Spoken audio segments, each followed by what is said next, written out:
വാർത്തകൾ തുടർന്നു. മറ്റൊരു പ്രധാനപ്പെട്ട വാർത്തയിലേക്കാണ്. സംസ്ഥാനത്ത് തീവ്ര വോട്ടർ പട്ടിക പരിഷ്കരണത്തിന്റെ ഭാഗമായുള്ള എനുമറേഷൻ ഫോമുകളുടെ വിതരണം 1 കോടി പിന്നിട്ടു. 8 ദിവസം കൊണ്ടാണ് അഭിമാനകരമായ ഈ നേട്ടം കൈവരിച്ചതെന്ന് മുഖ്യ തെരഞ്ഞെടുപ്പ് officer doctor Rathan U Kelkar പറഞ്ഞു. തദ്ദേശ സ്വയംഭരണ തെരഞ്ഞെടുപ്പ് SIRനെ ബാധിക്കില്ലെന്നും വരും ദിവസങ്ങളിൽ പുതുതായി നിയോഗിച്ച BLOമാർ കൂടി സജീവമാകുന്നതോടെ പ്രക്രിയ കൂടുതൽ വേഗത്തിലാകുമെന്നും മുഖ്യ തെരഞ്ഞെടുപ്പ് ഓഫീസർ അറിയിച്ചു.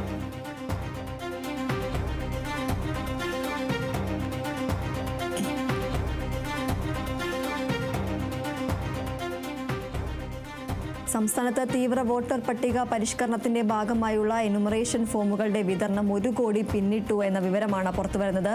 8 ദിവസം കൊണ്ടാണ് ഈ അഭിമാനകരമായ നേട്ടം കൈവരിച്ചതെന്നാണ് മുഖ്യ തെരഞ്ഞെടുപ്പ് officer doctor Rathan U Kelkar പറയുന്നത്. തദ്ദേശ സ്വയംഭരണ തെരഞ്ഞെടുപ്പ് SIRനെ ബാധിക്കില്ലെന്നും വരും ദിവസങ്ങളിൽ പുതുതായി നിയോഗിച്ച BLOമാർ കൂടി സജീവമാകുന്നതോടെ പ്രക്രിയ കൂടുതൽ വേഗത്തിലാകുമെന്നും മുഖ്യ തെരഞ്ഞെടുപ്പ് ഓഫീസർ അറിയിച്ചു.